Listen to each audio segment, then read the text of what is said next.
Hello everyone, I'm Steve Adolf, and welcome to another edition of Practical Safe from the Dining Room Table. Today's topic is weighted shortest job first. Just what the SJF is that?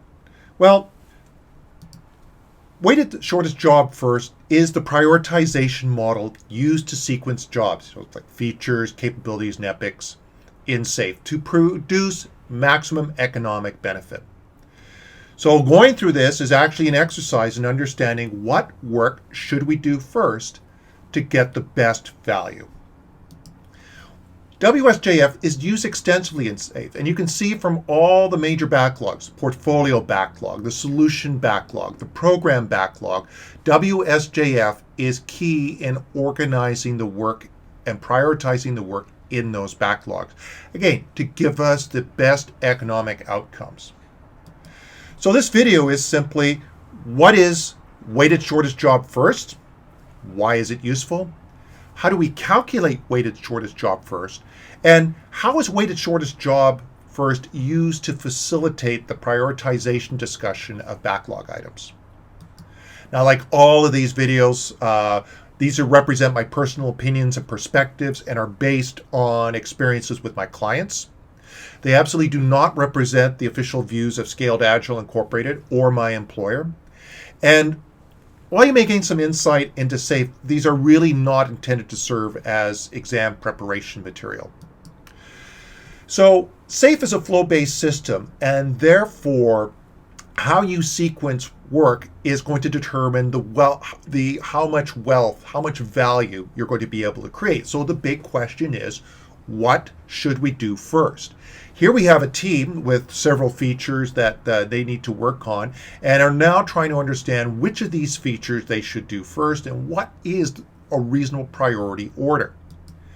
Now, the classic approach is so-called HIPPO. Yes, there is an acronym for it. Highest paid person's opinion.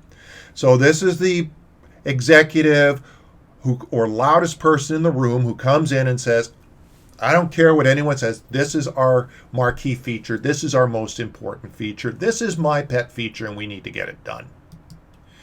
A more enlightened point of view may come from, for example, product management, who does their research and says, look, our market analysis suggests that this is our killer feature. People will pay money for this. There also is, of course, the architect who will come in and say, talk about risk reduction and opportunity enablement and say, we need to understand it. We need to be able to do this so we can know that if this is even going to work. But what should we really do first? We've got all the competing points of view.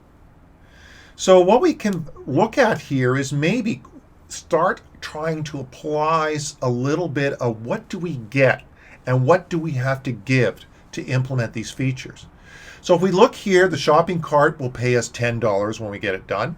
The book detail will pay us $5, and the flexible search will pay us $50. Well, based on just that analysis, it would suggest that we should do the flexible search. But is that correct? Because there's one thing you can see here, that flexible search requires a lot of work to deliver. And that's really what weighted shortest job first is. It really is almost like the lazy person formula. Pick the low-hanging fruit. What will give you the most value, as we used to say, the biggest bang for the least effort. So the formula really is for picking the low-hanging fruit, value divided by effort. This is what I'm going to get. This is what I have to do to get it. So according to that analysis, the shopping cart is actually our best bet because we will get $10 for 2 days of work. So when we divide value by effort, we get 5. Whereas divide the value of the flexible search by the effort, we get 1.67, which is saying that our best economic outcome is given to us by delivering the shopping cart first. So value in weighted shortest job first is expressed as cost of delay, which was popularized by Donald Reinerston in his book, Product Development Flow. And he emphasized, if you only quantify one thing, quantify the cost of delay.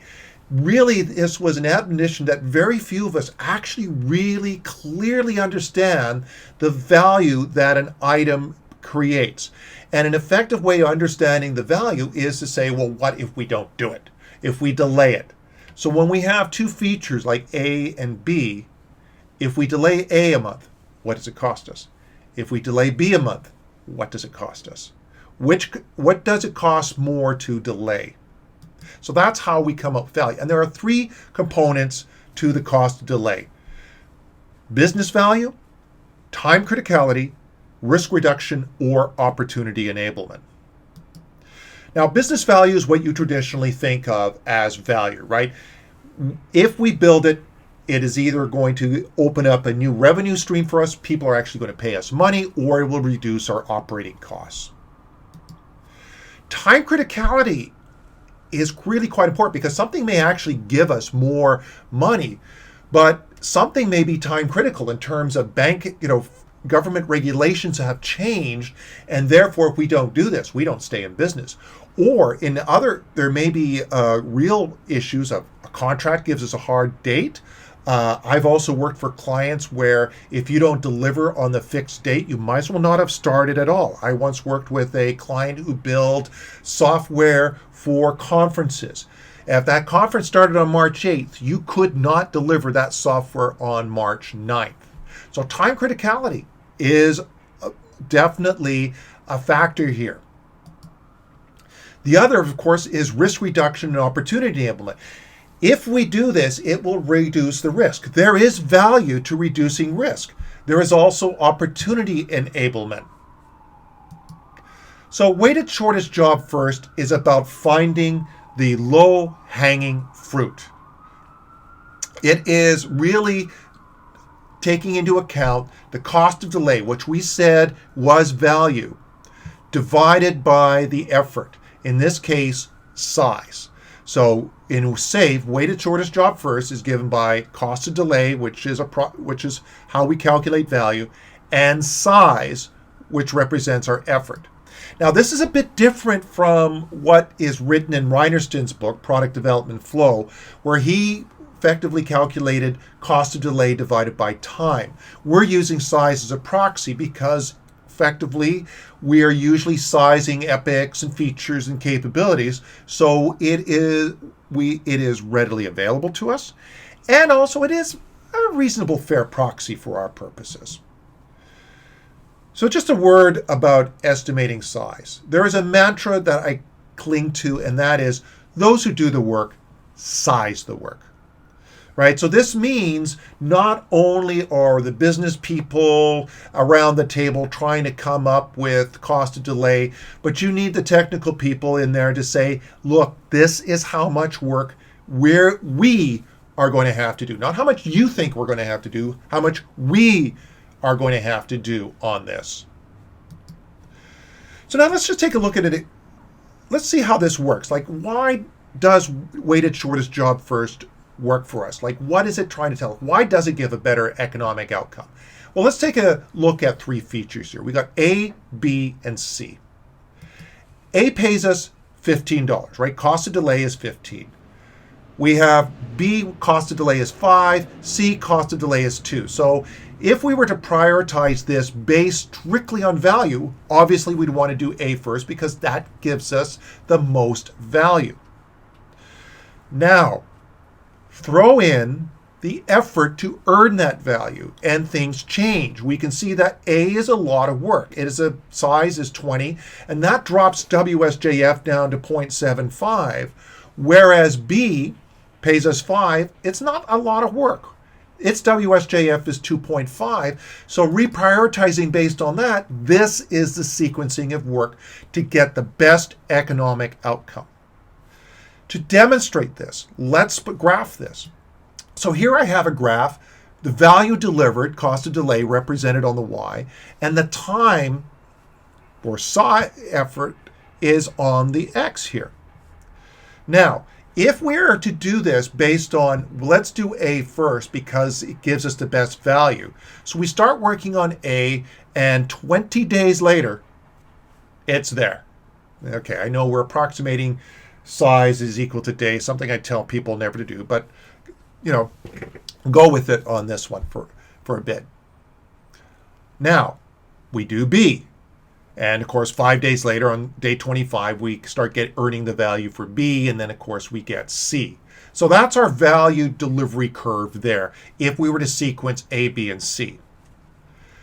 Now, using wsjf, we're going to prioritize B first. So after 5 days, or 2 days, we start earning 5 units of value from B. Then we do C, which means 2 days later, day 7, we start earning value, or 1 day, we start earning value from C. And then finally, 20 days later, we start getting value from A. That is our delivery curve. Now, just to highlight this, if I were to overlay our previous value delivery curve onto this one, you can see the gaps. Clearly, by not delivering A first, we gave up this bit of value here, but look at the value that we gave up if we had delivered A first. And this is the money we would have left on the table sequencing A first. This is trying to demonstrate why using weighted shortest job first, taking into account the effort required to earn the value, is essential. We are getting a far better economic outcome with this prioritization based on weighted shortest job first than we would have just strictly prioritizing work based on value. So to summarize this first part, wsjf is an economically rational model for sequencing and prioritizing work. wsjf maximizes the delivered value by picking that low-hanging fruit. And we represented that low-hanging fruit by value divided by effort. Okay, in SAFE, value is represented as cost of delay, which takes into account business value, time criticality, opportunity enablement, or risk reduction. And then SAFE uses job size as a proxy for effort. Now that ends part 1 of this video. Part 2, we'll actually look at an example of how a team would go about calculating and using wsjf. Until then, I hope you have an absolutely wonderful day, and as the SAFE Agilists say, be safe.